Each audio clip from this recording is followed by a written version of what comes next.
Hey guys, it's been a while since I've done a film review. It's been about 2 weeks I think, and I noticed on my channel that I've got over 10,000 views now, which is quite good. It's not great, but it's nice. And so today I'm going to be reviewing Audition, a film by Takashi Miike, and afterwards I'm going to be doing a short little update of all the Blu-rays and DVDs I've gotten since my last review. Okay, Audition. This is the second piece of Asian cinema that I've looked into and researched and then bought eventually. I found it, it was quite cheap in a shop, so I bought it and I couldn't find it anywhere cheaper online. Now, when I was looking around the internet and doing some research on it, I basically just got the idea that it was absolutely horrible torture porn kind of Japanese, really messed up film. And actually, when I watched this, I was relieved that it wasn't all like that. The film centers around the main character called Shigeharu Aoyama. Sorry if I've pronounced that wrong. Well, I can't really pronounce it.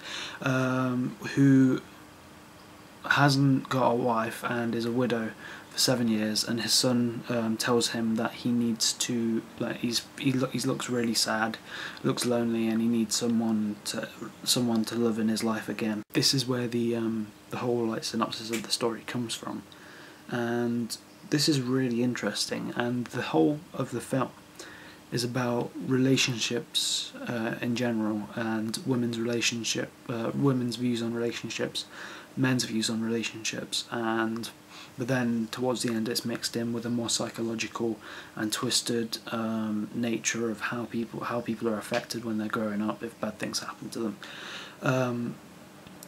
This film, the concept of the audition is that the main character is a director of a film or TV company, and they audition 30 women that he can choose from a list of many to come and have an audition to see if they get a role. But what he's really doing is seeing if they are wife material. Now, this whole concept is really materialist view of he wants that woman because she's perfect, and but it's also interesting that he goes for he looks at all the women that are pretty, but he also then takes into consideration what they're like as well, which is the first impression of the person, kind of thing like that. And as he's looking through, he falls deeply in love with one of them. Now, the girl is called Asami, and she is a bit weird.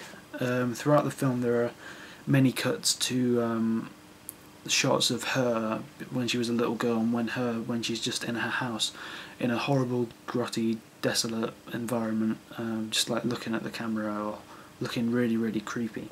And this is really well done. It's slowly implemented into the film. Lots of there's a couple of long shots of her just sat there towards the start of the film, and then at the end of the film all the shots come together in a massive speed of momentum, and the whole ending of the film just hits you.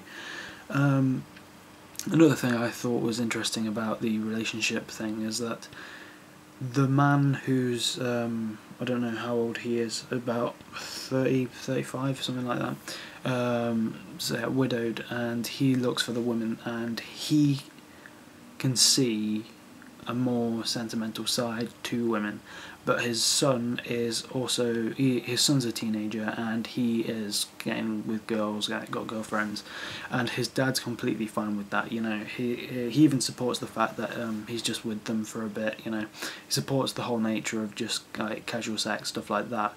But it also shows later in life things get more serious, and things like that need to be taken more seriously, and attitudes and things like that need to come into it as well.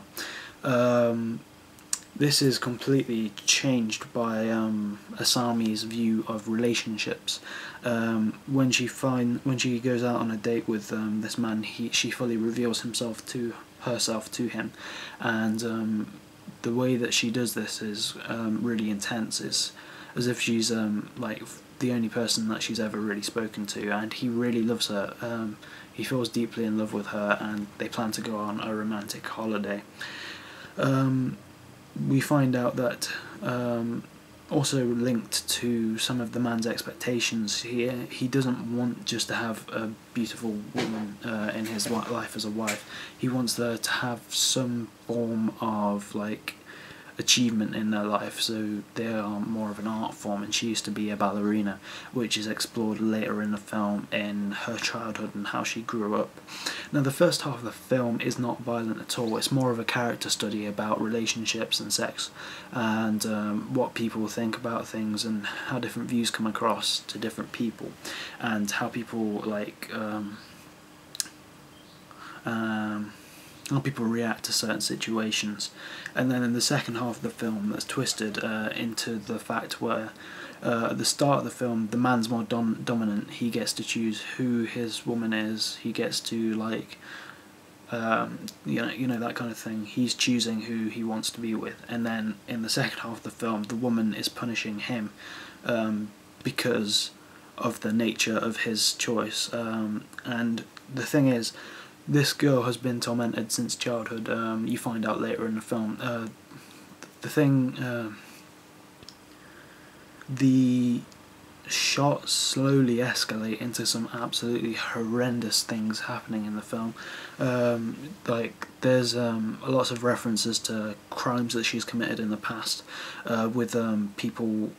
A lot of reference to crimes committed in the past with relationship to her ballet instructor, and all the things that she's done to all of them, and just to some random guy as well. One particularly gruesome scene, it's just described that a man was chopped up into little pieces in a room, and when they found his remains, there was 3 extra fingers, an extra ear, and a tongue, and you just see this weird shot of a tongue moving on the floor, which is quite disturbing. But it's later in the film, there is a reveal which is very, very, very disgusting, and this is where it starts to bridge the gap into the more like extreme horror to torture porn genre. I mean, it's just not nice to watch. There's a man who crawls out of a bag, and this is one of the scariest moments in the film. When she's a little girl, there's like a her sitting next to a bag, and then later on there's a her sitting next to a bag again, and then this bag moves, and it's really, really scary. That scene made me jump. Like I was not expecting it, and even though there was some sense of something's going to happen, you didn't think it was going to be that like it wouldn't have grasped you as much as it did. So this man crawls out the bag, and he doesn't have any. He's missing 3 fingers. He doesn't have a tongue. He's missing an ear, and he's got 2 feet which have been chopped off, which she somehow applies to her ballet teacher's feet after she chops off his feet, so he can walk. But that's when the whole film starts to go a bit crazy, and it's incredibly misleading, and I'm not really quite sure what actually happens. I'm going to have to watch it again. But this man comes out of the bag, and there's a sound of someone throwing up, and Asami is shown to throw up into a dog bowl and then put it on the floor, and then the man starts eating from it, which is really disturbing. And then there's a shot, there's many, like during this scene there's lots and lots of interjections of when she was little, when she was being like abused by her ballet teacher, when she's been like killing other people, when she's killed her ballet teacher, and she uses these wire things which are very symbolic, kind of like the weapon of choice that she uses in the film. And then it cuts back to her, and she's a little girl sitting next to this like disgusting mutated man drinking vomit out of a bowl, and it's really disturbing. The gore in this film, there isn't much gore compared to a lot of other torture porn titles, but it is more psychological horror like gore. Especially the scene, there's a famous scene in it with acupuncture needles, and Asami like pokes them into certain places.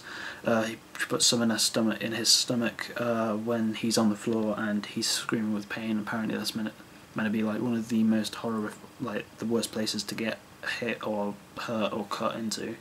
And as she's doing this, she's laughing and having fun with it. She's enjoying doing it, and she puts some needles into the man's eyes, just below the eyes, and that's really interesting. Like the camera is from his perspective, so you just see the like things sticking out of the camera. That's really interesting use of shot, actually.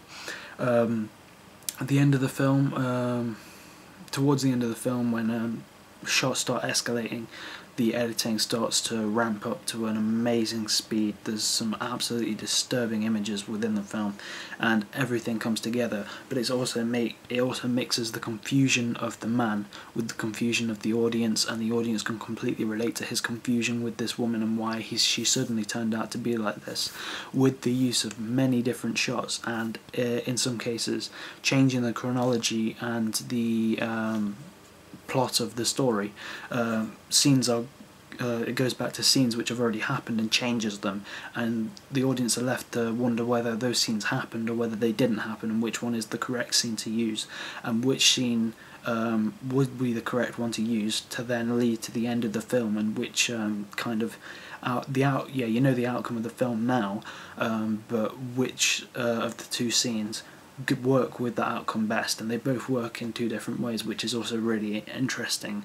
And the film does it really well with the violence and the gore and the psychological horror of it, because the first half of the film is more of a character study. It then drives off completely into something absolutely absurd and violent and disgusting. The end of the film was really quite beautiful.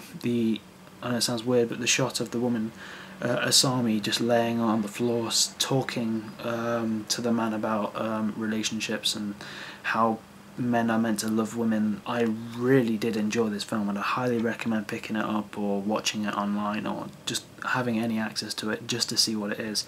I am aware that it is on YouTube to watch for free in standard def quality, but I really did want a copy of it as well, because it's just a brilliant film to have in any collection.